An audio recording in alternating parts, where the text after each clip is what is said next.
If you are struggling to efficiently manage your inbound leads, this video is for you. My client gets a bunch of inbound leads on an inquiry form on their site, so we build an automation that's going to respond to their inquiry with an email instantly and then drive them through a lead nurturing sequence over the following weeks, which drives the customer to either book a call or clarify any service requests in particular. We made this in Zapier and using Airtable, so I'm going to be showing you how it works. My name is Zaria. I'm the founder of an AI automation agency, Chain Solutions, and we work with B2Bs to help them automate their workflows, driving efficiency and giving them opportunities to scale. All right, so really quickly, let me explain exactly what this automation is supposed to do. We'll send some sample information through the front end and then break down the back of the system.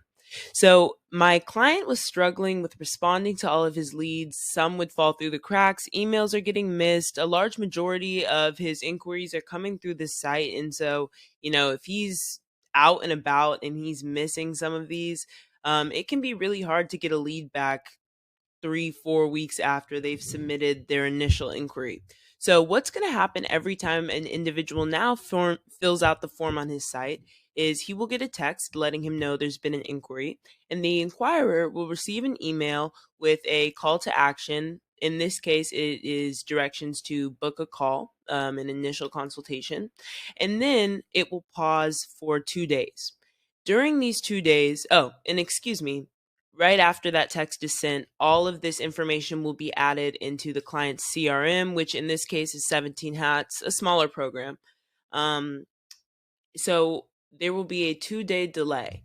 During this time, there will be an opportunity for my client to meet with this inquirer and hopefully sign a deal. After those 2 days have passed, the system will then go back to reference the CRM, check if the status of this prospect has changed to client, and then will respond accordingly.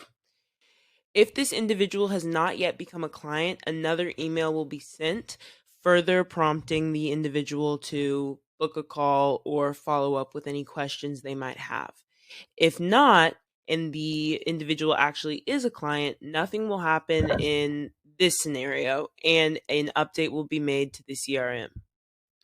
So after this, there will be another delay, which is a week. During this week, hopefully the client and the inquirer will meet, a contract will be signed, so on and so forth. Then the exact same process will occur. The system will go back to reference 17 Hats, check if the status has changed to client, and then will respond accordingly with another email being sent.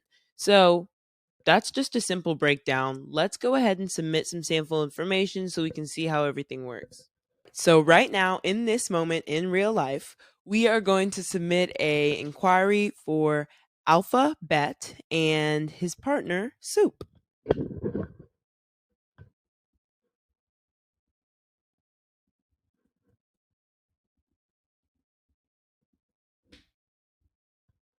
And then I'll go ahead and throw in my personal email and phone number, and then let's fill in some event details.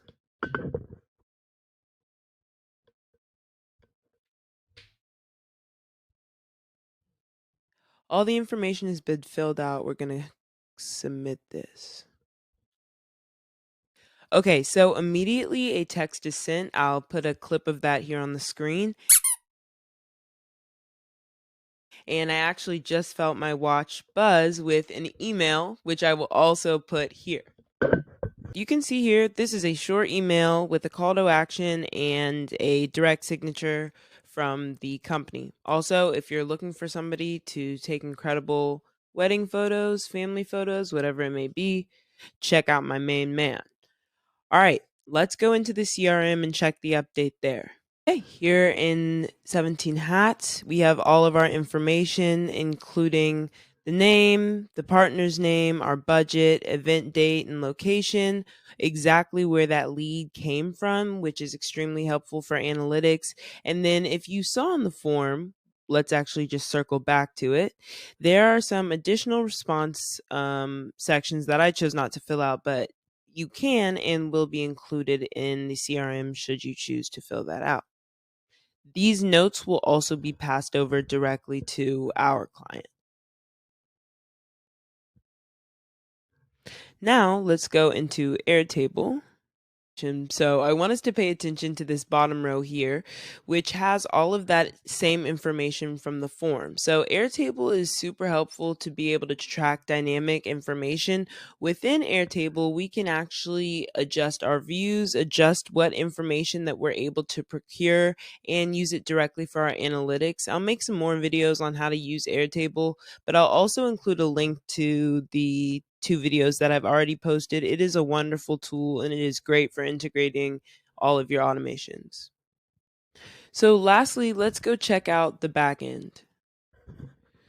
Okay, so this was a fairly simple automation that we actually built in Zapier this time. I think this is the first time I've done a video on Zapier here. But this was a 12-step system, no conditional formatting here. Although I do intend to add some as we build out this system more.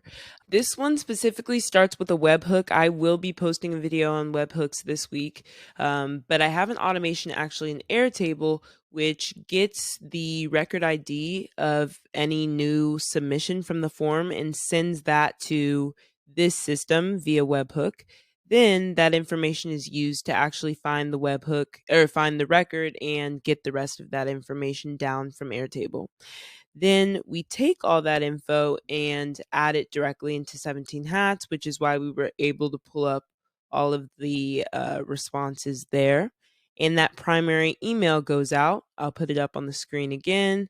Here we have a script with dynamic information, including the first name of the individual.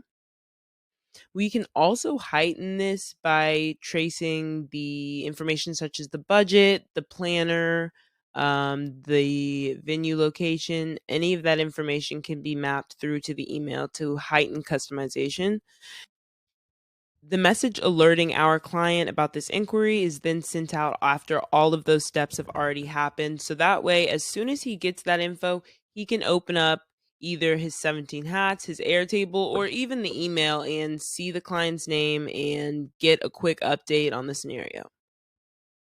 Here is that delay that we were talking about. We programmed that. I love this feature in Zapier. It's probably my favorite thing about Zapier over Make. And honestly, one of the only things that I think it has on Make. Here, I shortened the time, but this is all customizable. So if you have maybe a longer client cycle, you could wait a week rather than 24 hours, whatever it may be. Here you go back to 17 Hats, search to see if that status has changed. We have a filter, which is why we don't have to do like conditional paths. So this scenario will only continue if the individual is not a client. Then we get that second email. Again, we map the email from the form and we can use that. Another delay, another filter, final contact.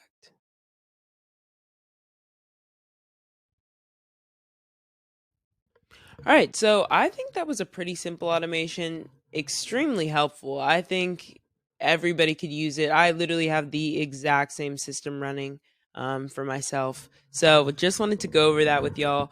Wait for the webhook video this week, and then I'll also be posting more Airtable content. If you are looking to streamline your business, upgrade your workflow, and gain leverage to scale, click the link in my bio, book a consultation with me, and let's discuss how Change Solutions might be able to help you. Thanks, guys.